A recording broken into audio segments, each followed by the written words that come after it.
Good afternoon. Welcome everybody to the diversity and inclusion session on creating the right culture. My name is Michael Cooper. I'm chairman of the We Are Golf Diversity Task Force. With me today are Michael Lowe, Vice President of Programs for Youth on Course, Marcia Oliver, Vice President, Community and Inclusion with the PGA Tour, and Lynette Carty, Director of Inclusion and Community Engagement with the PGA of America. Our objectives for this D&I session are simple. They are to make you aware of the newly formed DE&I, Diversity, Equity, and Inclusion, golf industry collaboration, and to share what a few of golf's leading organizations are doing to create the right culture for diversity and inclusion. We only have 30 minutes, so let's dive right in. Michael Lowe. One of the strategies of Youth on Course was to intentionally partner with IAGA statewide organizations. That strategy has been tremendously successful. Please share how you've made it so successful and so impactful. Thank you, Cube. Appreciate the opportunity to talk today and be with this group. And, I just want to start off just by putting it out there that, when it comes to diversity encompasses more than race. As an Asian American, son of a Chinese father and an Irish mother, race has played a major role in shaping my identity. So when I think about diversity, that's just kind of what I gravitate to. And, being multiracial in this country, it's interesting. As a kid, I was confused. White kids I went to school with, they made sure to know I was different from them. But then when I go to Chinatown or Clement Street in San Francisco, I was amongst the Chinese community, I wasn't Chinese enough. Wow. So I say that just to put it out there that, like many people, I know what it feels like to be an other or an outsider or foreign or like you don't belong somewhere. And so something I've been pondering lately is, how many people of color have had a negative experience in golf, whether that's playing at a course or working in the industry. I have a feeling, unfortunately, it's probably pretty high, but I'd love to do a quick survey today even. So if you're with us viewing in and you identify as a person of color, you've gone to a golf course and maybe you've gotten that surprise look or kind of that side eye, like, I don't see your kind at the golf course very often, or you've had any other experience like that, please put a yes in the comments section or in the Q&A section. You can just type it in there. But if you're a person of color and you've always felt welcome, respected, and felt like an equal in golf, please put a no in there.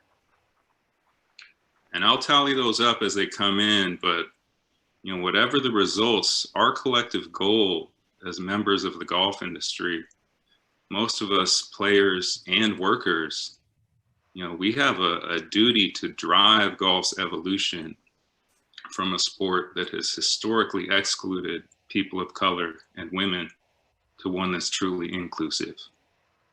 And I think there's 3 things that we need to constantly examine to do that.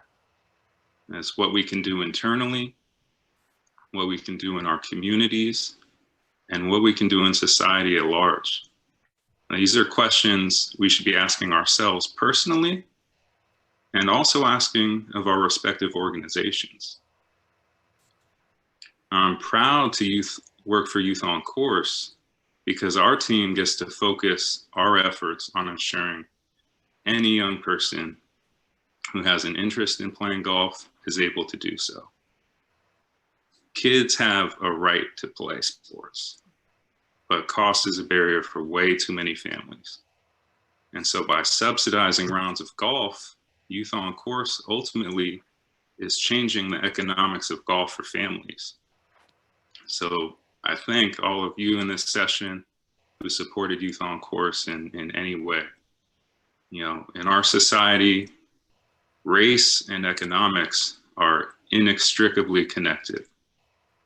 So in my opinion, supporting Youth on Course is one very meaningful action you can take in making golf more diverse, equitable, and inclusive. Now, as far as partnerships go for Youth on Course, as you mentioned, they've been instrumental in our growth and how we operate. And that's because, just because we're making it possible for young people to play golf affordably, that doesn't mean the demographics of golf are just going to shift overnight without any other efforts. So as we have been expanding and continue to expand, Allied Golf Associations have been our primary partners in new states and regions. And that's because all of you with your respective golf associations, you know your communities the best. So we couldn't do what we do without you. And building on those partnerships, we're making collaborative efforts to reach young people of color by partnering with community-based organizations led by people of color. Golf My Future, My Game in Washington, D.C., Leisure Hour Golf Club in Portland, or Ace Kids Golf in Oakland. These are our key partners for us in what we're trying to accomplish. And many of the young people who gain work experience through our caddy and internship programs come from community-based organizations. And one of our primary goals of those programs is to increase the diversity of golf's workforce. And we have at least 2 young men of color who are YOC interns in high school, went on to receive Youth on Course scholarships, graduated, and they're currently working as PGA professionals. And, we all kind of have been increasing our understanding of how important representation is.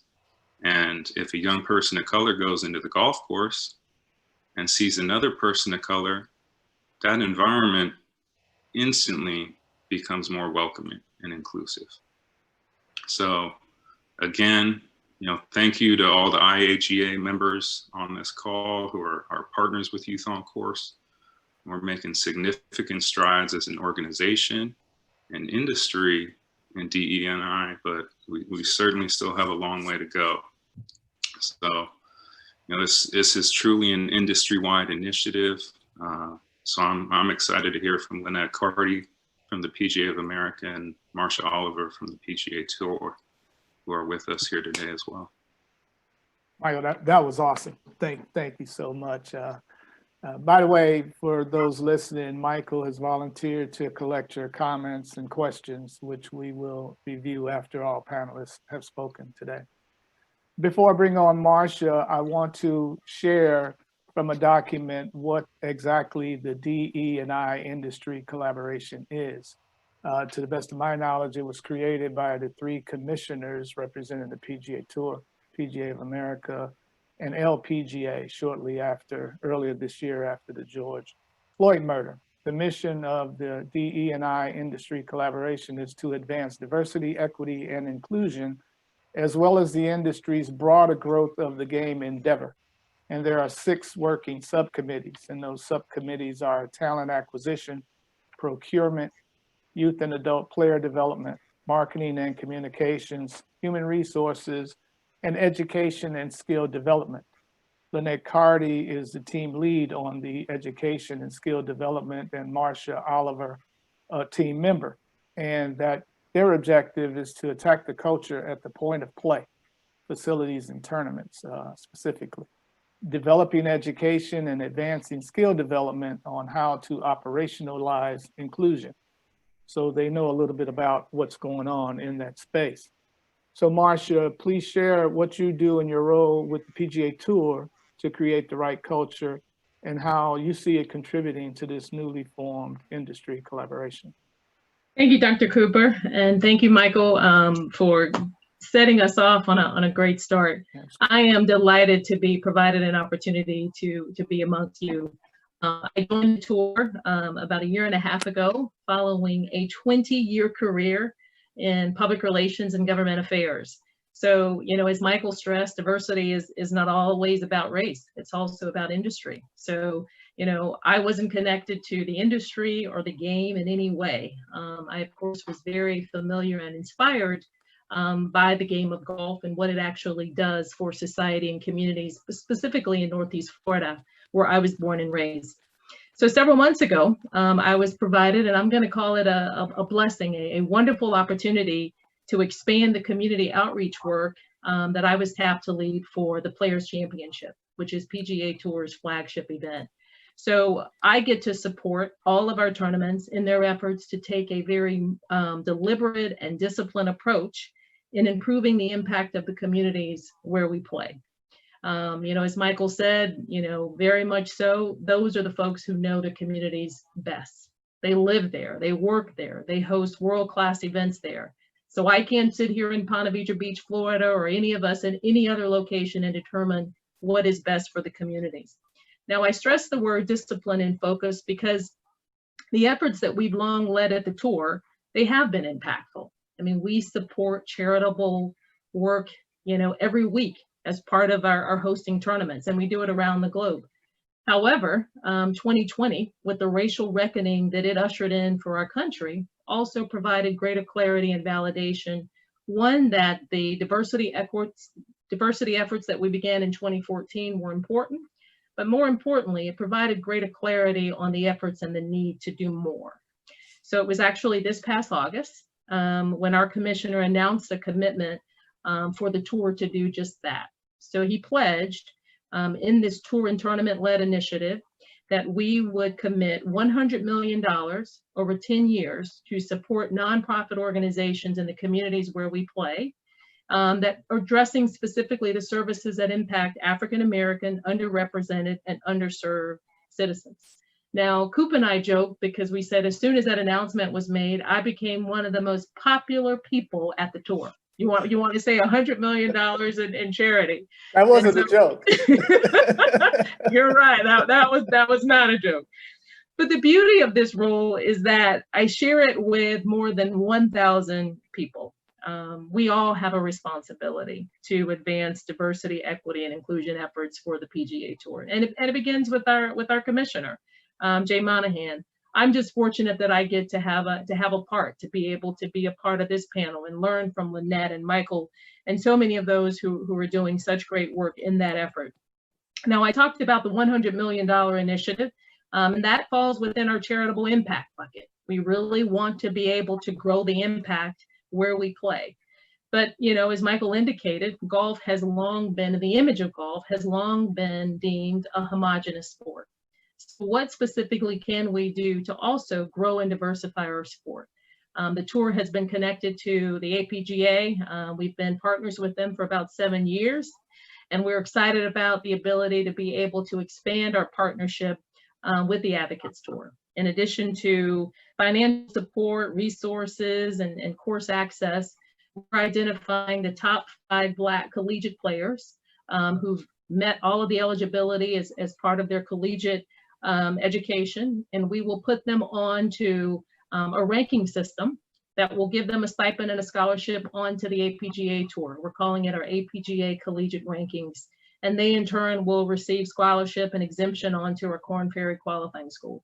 We feel as though this is an effort, this is an organization in the Advocates Tour whose sole mission is to diversify the sport of golf. So to be able to help support and strengthen those efforts, we are incredibly excited about that. Historically Black colleges and universities, I cannot overlook them at all. I am a product of an HBCU. I consider it the best one in the country. That's Florida A&M University in Tallahassee. And I'll say this, we've long been engaged with them, but how can we be more intentional and deliberate and focused in being able to help them strengthen their golf programs? I know PGA of America has been very involved and committed to this work, and we too want to be very specific and strategic. When we look, I mean, there are a number of programs at HBCUs that have shuttered the last 5 years, even some in the last 5 months as a result of COVID and the pandemic and what we're seeing, not just at HBCUs, but even at some of the top performing schools. So it's really important for us to find ways that we can help strengthen and grow that pipeline. Our First Tee, which is a 20-plus-year-old nonprofit organization that has been doing a great job in introducing youth to the sport of golf. But even they too have said, when we look at the growth of who we're serving, how can we ensure that the African American segment of that population is growing as fast as the others? So there's a very direct and collaborative plan that they're building to do. How can we be in schools where we have students that are 70% on free and reduced lunch? What are some of those impoverished communities? So how can we, with very specific areas and outreach, change the game? And last but not least, diversifying our business. How are we growing our business? The power of perspectives. I can tell you, when I came to the tour, it was as equally important for me not to pick up a golf club and start talking golf. And my boss said, hey, that's not why we hired you. I came with education PR background. So being able to have a power of various perspectives at the table certainly moves and makes that more valuable. So how are we looking at the efforts that we're leading as part of our workforce? Are we targeting HBCUs and others for recruitment efforts? And I'd be remiss if I failed to mention the 100 Black Men of America, which is a national partnership that we've entered into, providing them $250,000 that will allow us at our tournament levels to be able to engage them in the work that we want, whether it's our volunteer force, our workforce, our fans. How can we build those that are in the communities where we share the same love and we raise our families and we have an interest in the game of golf, to be able to learn from and allow them to help us understand. Diverse vendor and supplier engagement programs, they're also integral to our business growth, and the list goes on and on and on. So I have to say that this is all strongly rooted in the belief that we must reflect the regions and the communities where we play. And when we look at this industry collaboration and the people who are at the table and all of those who are committed to ensuring that we do that, I could not be more excited about, as we drive people to be a part of the game, how can we ensure they have the skills, the education, the training, the tools, the language, as Lynette has certainly pushed for us as part of our industry task force to ensure that we commit the time to doing it. So Coop, if I take a page from the work that you've led, you know, when I look at diversity, I'll say diversity is being invited to the party. Inclusion is being asked to dance at the party. And collaboration is taking the work to learn and understand what music should be played at the party. So I am happy to be included, invited, and enjoying the party. And with the folks who are part of this team and our industry collaboration, we're going to do some great work. That was awesome. That's so awesome. Well, I want to give you a standing ovation, but I got on shorts. I'm not sure here. I can't do that. I do too. That was really good. Lynette, same question. Share what you do with the PGA of America to create the right culture and how that might contribute to the industry collaboration. Well, that's such a good question. Thank you so much, Dr. Cooper. Thank you both, Michael and Marsha, for such a great lead-in, and I really appreciate all the folks online that are listening today, because that there shows your commitment. The fact that you are interested enough to be listening to us today.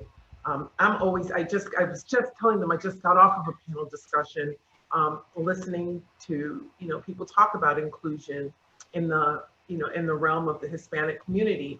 And so if you're constantly trying to learn and move yourself forward, that's the first stone unturned. So I've been at the PGA of America for 4 years. I come out of education and out of television, originally from Connecticut. And I'll tell you, I've learned so much as anyone can in this space, and especially about the dimensions of diversity and the intersectionality of it. And so we want to make sure that we embrace everyone. My work primarily focuses on the 5 areas, which is workforce diversification. And we want to make sure that our workforce reflects what the rest of America looks like. And we've really made some great strides in doing that. Community engagement, which is, my baby. There are so many smaller communities that love golf that are not under the big umbrella of the LPGA, the PGA of America, the PGA Tour, that are just passionate about it. We want to be able to bring these groups under our umbrella and make sure that they realize that aside from being a PGA professional, there's a place for you in the business of golf, right? In the business of golf. And we've been working really hard in spreading that dynamic, whether it's scholarships, fellowships, internships, PGA Junior League, our big event Beyond the Green, which happens during a PGA championship, where we actually bring young people to the course during a PGA championship so they can hear from the litany of people who work in the business of golf. That is how you grow it. So, that community engagement piece is the heart of what I do along with education. Then there's governance, which, some people think that's not a big part of it, but it is, because leadership is where it's at. And when leadership all looks the same, you're going to have the same ideas at the table. And so we've been really instrumental in changing what governance looks like within the PGA of America. We just lost Susie as our first woman president, but I'm proud to say through our PGA Lead program, which is a 2-year curated program, really, designed to provide a deep bench of diverse PGA professionals who desire to ascend through the volunteer leadership ranks of the association. And so when I got here, we had none. Now we have 4 board members. We have 3 vice presidents. We have 1 president of the largest section, the Pacific Northwest. He's also a member of the Board of Control, which is huge. And we have 15 on national committees. So this is how you bring that flavor into the mix and get some really different opinions at the table. And I think that whole part of governance is just huge. And then vendor and supplier inclusion is just, that's the heartbeat, right? When you are willing to sink your dollars back into those in the communities where we have our championships, and make sure that we pair those tier 2 and tier 3 companies with tier 1 companies, so that everyone benefits, everybody gets a piece of the pie. And then lastly, which is, the biggest backpack that I wear, which is education and skill development. I've been working with 29,000 PGA professionals very closely, traveling in person to deliver content and bring them to life, all of the things that we saw play out over the last year. We've been doing this for a really long time, and I'm happy, because if we were behind the 8 ball and just sort of catching up now, we'd probably be a little behind the game. So thank goodness for that. I'm happy to report that, it's been a whole paradigm shift for me, offering in my first 6 months to me having to put people on a schedule because they're asking, right? The last 3 years, people are just coming and knocking at the door. So you can see that shift. So at the point of play, what are we going to do with this diversity inclusion team? Our really focus will be, I guess, primarily on 4 areas that I talk about in my inclusion guidelines, which are marketing and communications. What can you do at your facility to embrace all cultures when it comes to marketing communications? So some of the questions would be, do I see people of color in your guides or in your marketing that is online? Do you have it in another language for the communities in which you have your facility? All those types of things. The second category would be physical environment. How welcoming is your physical environment? If I walk in, will I see a reflection of a woman up on your wall? What does your invisible tapestry look like? Is your staff welcoming? That's the third category. How welcoming is your staff? And it's probably the most important, because regardless, even if you miss some of those other things, the relationship that you build with people that come to your facility says and does everything. And then lastly, policies and practices. What do they look like? How fully embracing are they? If you have a family policy, what does family policy look like? Is it a multi-dimensional family? Does it include grandparents? And so on. Is it same-sex couples? We want to make sure that we embrace all of the dimensions of diversity at the facility level. And so I'm hoping that, with this guide and with the implementation of this guide, and it's really an assessment tool, that people take the opportunity to do it at the facility level, to make the modifications and accommodations that they need to make in order to make their environment more welcoming for all. So I'll stop there. Good stuff. Very good stuff. Thank you, Lynette, Marcia, Michael. Michael, I guess we can now open up. Are there any questions or comments from any of the listeners, Michael? We do not currently have any questions. A few people responded to my inquiry. We had 3 yeses and 1 no from attendees. You put me down 1 yes too, please. Me too. Yeah. Me too. Yeah. All right. Oh, fine, very good. I thought this was some really good information, and I thank you all for sharing it with me. And as I close out, I want to thank Bill Walker, Executive Director for IAGA, for allowing me to connect with the listeners out there once again at the annual conference. I believe this is the third consecutive year I've been able to speak on behalf of D&I at this conference. And I want to say to the listeners, I personally don't have the authority to extend an invitation to you to join that newly formed DE&I industry collaboration. But with all sincerity, I think that there should be some representations from the state amateur bodies. I really do. I do have full authority to invite you to align with our We Are Golf Diversity Task Force. And Michael Lowe has been a loyal member to that task force for some years now. And I asked Michael if IAGA members, and I asked Bill Walker this too, if IAGA members were willing to assemble a team of advocates around D&I, would Michael take the lead on that? And of course, he agreed. So I urge any of you who are listening, if you want to join this movement and these good things that are going on, to reach out, raise your hand and reach out to Michael Lowe. I know at last year's IAGA conference, when we had the reception there in Monterey, at the reception, there was quite a bit of interest in doing something around D&I. I know a couple of the folks who are IAGA members, and I'll name specifically Stephen Hamlin and Lauren Shelley at the AJGA, are very passionate and very active in the things that we are doing around diversity and inclusion.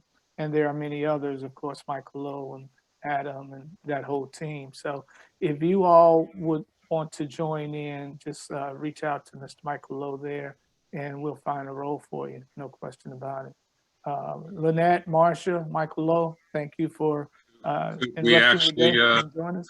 sorry to interject, but we No. did get 4 questions Oh, coming okay. in now, which is great. Okay, good. So our first question, someone was asking in regards to a bad experience at a club, is that at a private club, public clubs, or all of the above? And I mean, personally, I've experienced and heard of them at all of the above. Yeah. Right. There are obviously with a private club, it is exclusive in nature, in that only members can go to a private club, and a public club is welcome to everyone.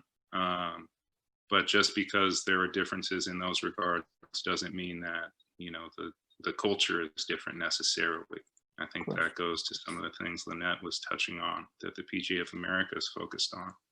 You know, I'd also like to, I'm sorry, Michael, I'd also like to add to that too, you know, and I think Lynette mentioned it in terms of being welcoming. You know, we're talking about bad experiences when you arrive at the club. What about those who may be intimidated, like me, or who don't go to the golf course because of the fact Right. Yeah, you don't know where to go. You don't know, you know, where do I check in? What's the process? What am I supposed to have? What am I not supposed to have? Am I supposed to have a collared shirt? Oh, I have on a t-shirt. So, you know, as we talk about that education and skill development, it's what are some of the things that we can create that actually demonstrate that we are welcoming, inviting, and encouraging people to come, because there's a great contingency who have not even been on a course, and I think that's an important part for us not to miss as well. Really good, really good. Critical. A question kind of connected to this. Someone asked, Lynette, is the assessment you referenced available to associations? Yes, it will be. We'll be debuting the inclusion guidelines for golf facilities in the middle of January. It will be on our website, on the PGA of America's website, and I will make sure and do a large dissemination of it to all of the associations and the allies. The beauty of that, and I know Lynette's too modest to talk about it, but I want to really give her huge shout out and kudos on the development of that. You know, one of the most interesting things, a part of it, is you get to make that self-assessment. Like, it's not like, you know, the diversity police or the charity police, they're coming and saying, show us what you got, show us what you've done, show us what you haven't done. It's really an opportunity for you within your own space to really look and assess how effective you are in these areas without anyone penalizing or criticizing you, in that, and then having the cross reference of the training, and the opportunities for you to gain strengths in those areas. So Lynette, I mean, it's been wonderful for us as part of our industry collaboration group to see that work, but the thought that goes into it not being a shaming tool, I think makes it very, very valuable. Thank you, Marcia. That's why there's no scoring. Because you Yeah. already know what you score. You already know where you are. So this is your opportunity to make those changes. And most of them, 90% of the changes, don't cost a dime. Got a couple more questions that have come in. Two people are asking about finding more diverse candidates for job opportunities, both full-time roles or internships. One person is asking from a state that is predominantly white, but he understands it's probably more diverse than we may realize. So any advice on diversifying your workforce? I'd love to speak to it. I think you have to stop looking where you've always looked. Because if you keep looking where you've always looked and expect to find something different, you won't. And so if you're really looking for someone of color, for example, I would ask you if you've gone to any of the HBCUs, any of the golf programs, to the National Black MBA Association, that you've got to go and find what you're looking for, where they reside. And so sometimes that takes looking outside of the parameters of where you typically looked. Marcia? Yeah, and I'd echo that as well. That was really one of the things that we certainly considered with our partnership with the 100 Black Men of America, and I referenced that. And Lynette was spot on by saying, looking in different places. I mean, many of the members of this national organization and the chapters that they have across the country, they're very well regarded in their community. They're doctors, they're lawyers, they're mayors. They have a number of interests. And so how can they be a network to help us expand our network to reach others? We talked about historically Black colleges and universities. Lynette mentioned the National Black MBA Association, the Hispanic, Chamber of Commerce. How can we make sure, as we seek our outreach and cast our net, and Michael, you opened up by saying diversity isn't always race. How can you find someone like me who's been, doing education, public relations, and crisis management and working for a mayor to say, hey, come over to, to the industry of golf. And quite candidly, I said, golf, I don't play. I don't even know where, to even begin with the sport. And it was the various perspectives. I mean, and that was from a colleague who was a part of the executive team who served on a nonprofit board that I also serve. So how can we also maybe look at some of the charities and the organizations with whom we're involved? How can they help expand our network and just, fish in a different pond, I guess, if you will. And I want to add a little bit to that too. And I think that the work, Marcia and Lynette, that you're doing are surrounding culture. I think that's why it's so critical, because a lot of these opportunities over the last couple of years have been shared with Black and Brown communities through our task force of a broad population of local golf organizations that have been doing serving our community in golf for many, many years. However, they see some of these opportunities, and I think that there's a sort of barrier. Even though they see them and see the opportunity, they're not jumping at them and saying, I want to come here, because the culture and image of golf is such that it is. So I think it's both sides, reaching those communities, but also working on the image and culture of the game so that it is attractive for them to want to pursue a career or even an internship. Hit the nail on the head, Dr. Cooper, because we've got tons of kids out there that are really interested in finance and in marketing and in creative services and event planning and all those things. And there are those positions in the business of golf. But if we don't welcome and are more inviting and really sharing the opportunities, as someone just asked, where can I go? There's hundreds of places to go. Make sure and reach out in your community. And I would start just locally at your local, sororities and fraternities, chambers of commerce, and as you said, like the 100 Men of Color. Those are great because those people have the connections that are going to be closer to the community.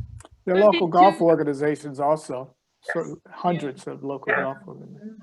And going back to that culture piece that you mentioned, Coop, there's a lot of work that we're putting into making sure that our tournaments, embrace and understand how the priorities align with the 100 Black Men of America and in their community. I mean, it's important for them to know, hey, here are the priorities and the efforts that we believe are important to the community. Well, lo and behold, they share the very same thing. So how can you reach that part where you've got a lot more of similarity than you do dissimilarity, and not be afraid to say, hey, I don't know. There's a whole lot that forces people to take a pause, to say, I'm not sure I'm going to say the right thing. I don't want to come across dismissive or disrespectful or insulting. So I'm just not going to say anything. But I think in saying, here is a goal that we seek to reach. We want to make our industry, our game, our effort much more collaborative and diverse. You're an organization who I believe can help us learn and be a leader and partner in this work. So let's do it together. I think that's more disarming. I mean, I'm not too keen to go ring the doorbell, in a neighborhood and say, hi, will you be my new friend? No, not at all. But how can you begin at a place of collaboration and shared missions and interests, and you go from there? I'm going to plug one more nonprofit organization if you're looking for more diverse candidates, and that's the Winning Edge Leadership Academy, which is an organization focused on supporting the leadership development of collegiate athletes of color.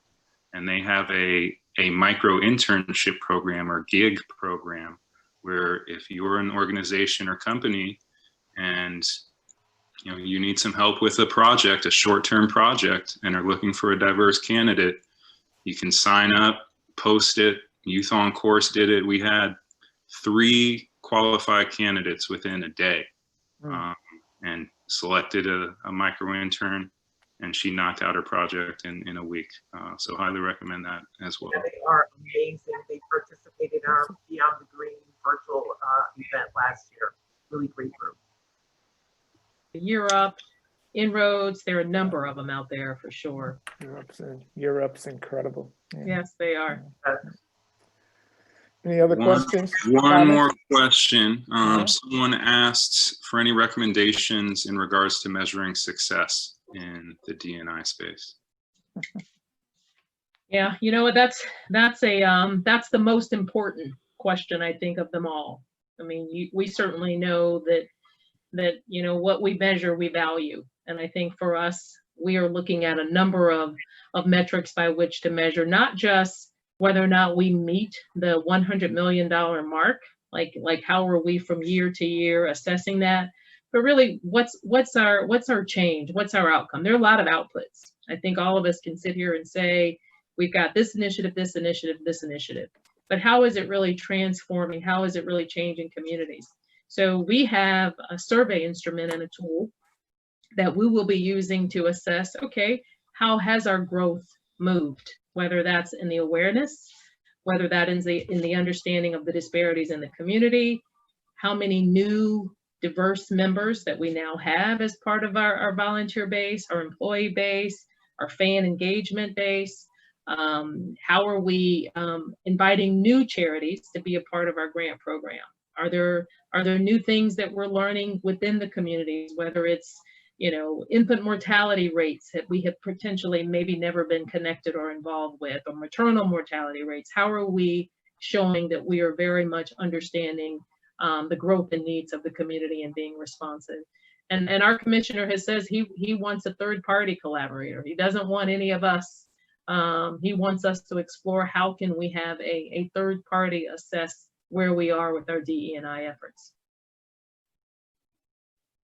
Lynette, do you want to comment on that? Thank you. I'm going to let, she said most of what I would say, about benchmarking and taking surveys, but, I'm more of a qualitative as opposed to quantitative data taker, and that is where I see success. Is, you know, the letters, the emails, the comments, and lastly, the behavior that I see demonstrated from people, and the, you know, the shift that I see in how people are welcoming to other people and making environments more welcoming.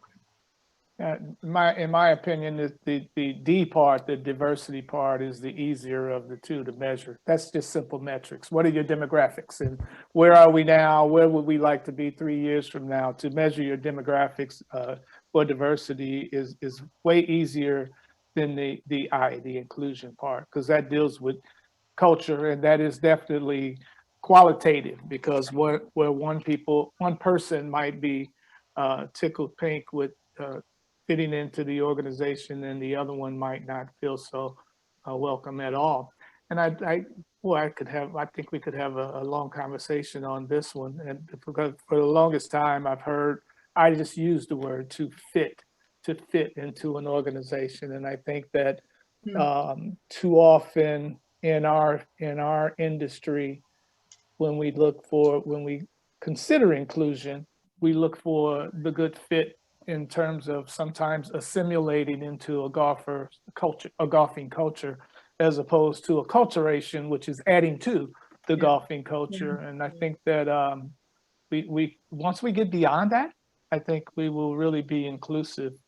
Don't bring in somebody and then if they don't adjust and assimilate to what we look at for golf, that they're not a good asset to your organization. So, but the D part, the D part is very easy to measure. What are your demographics? Where are you starting right now, and set some concrete goals where you want to be in 12 months, 24 months, 36 months.